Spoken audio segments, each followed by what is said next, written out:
Hello guys, welcome to my YouTube channel. In this video, we will discuss about the queue data structure in Python.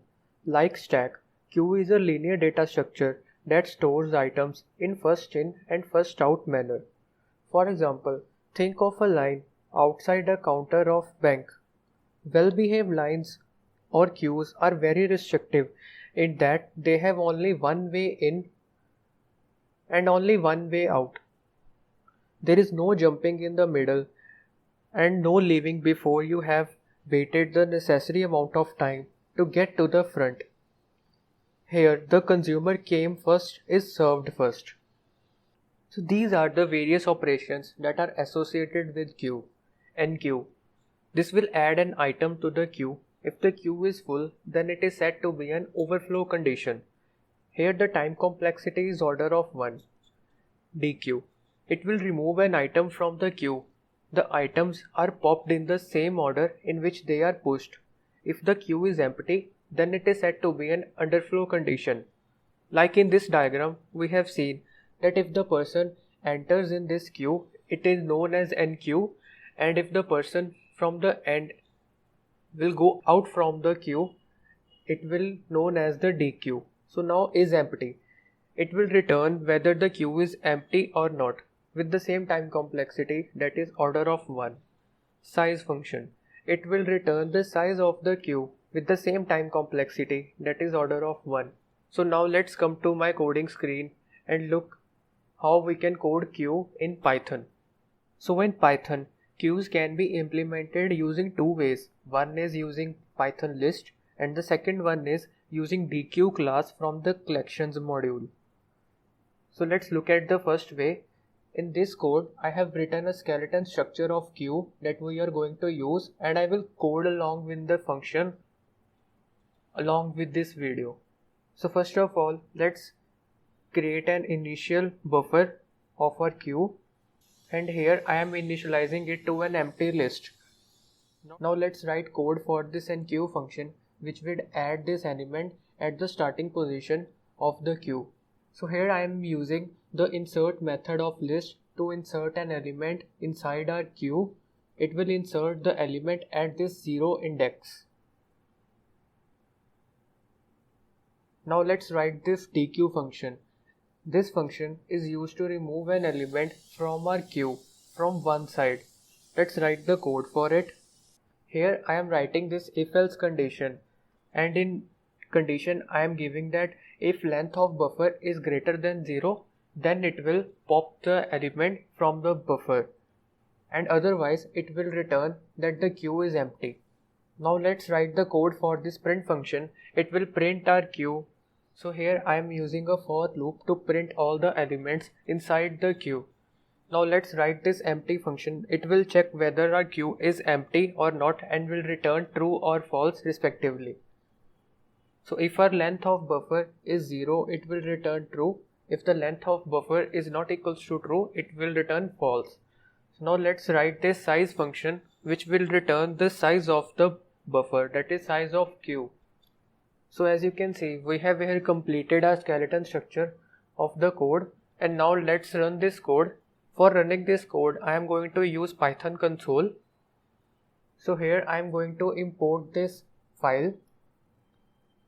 Here I am going to import this queue class which we have created earlier.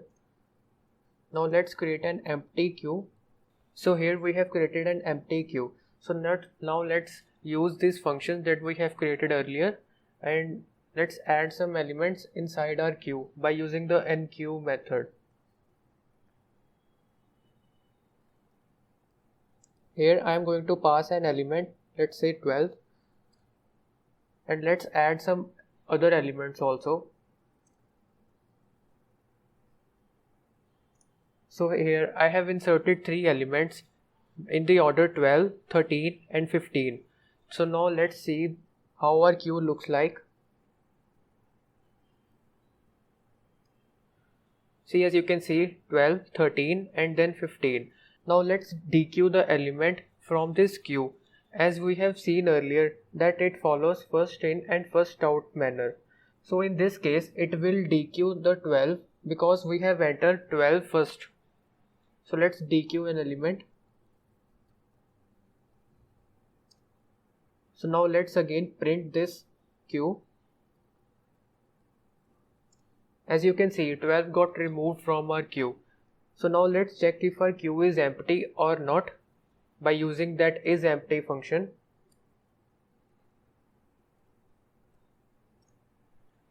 It is returning us false. It means our queue is not empty. Now let's check the size of our queue.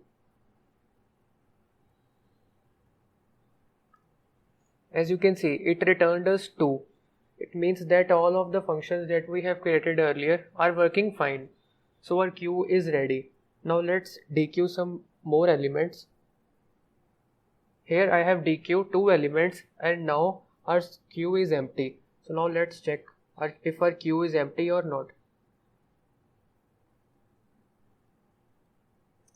Yes, it is saying that queue is empty. And now if I try to dequeue one more element, it will say that queue is empty.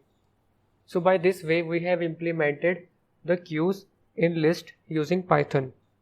While using queue with list, it can be okay, but there can be dynamic array issues in list, such as when you are allocating new elements, and if it exists the capacity, it will have to allocate new memory area. Then it will have to copy all those elements. And secondly, because inserting or deleting element from beginning requires shifting of all the other elements by 1, requiring time complexity of order of n. So using list is not very much recommended as a queue. So now we will see that queue in Python can be implemented using dequeue class from the collections module. Dequeue means double-ended queue. Dequeue is preferred over the list in the cases where we need quicker append and pop operations from both the end of containers, as dequeue provides us order of 1 time complexity for append and pop operations as compared to list, which provides order of n time complexity. So let's fill this skeleton structure with our code. Here I have imported the dequeue class from collections module. Now I will initialize this dequeue in my constructor.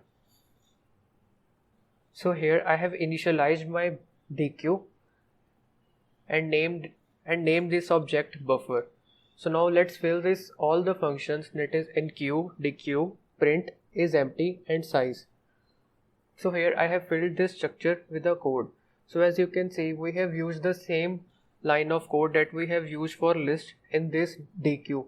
But the change is here that in list we were inserting the element at the 0th index, but in the case of dequeue we are using this function, that is append left. As you can see, dequeue contains these functions that we can use, that is append, append left, clear, copy and count. So here we have used the append left function to append the element at the left side of our queue. So now let's run this code inside my Python console and we'll see how this code works. So this time I am going to import python dequeue, which is the name of my file, and queue, which is the class. Let's create an object of this class which will initialize the empty buffer for us.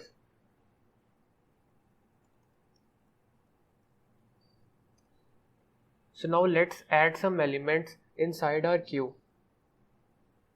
Here I have add 2 elements, that is 12 and 15. So now let's print our queue. As you can see, our queue contains 15 and 12. And if I use dequeue function, it will remove the 12 from my queue. Now let's again print our queue. As you can see, 12 got removed. As we studied earlier, it is first in and first out manner. So this is how we can use queues using dequeue class of collection module. So that's all in this video. I hope you are now cleared with the concept of queue data structure in Python. Thank you, and I will catch you in the next one.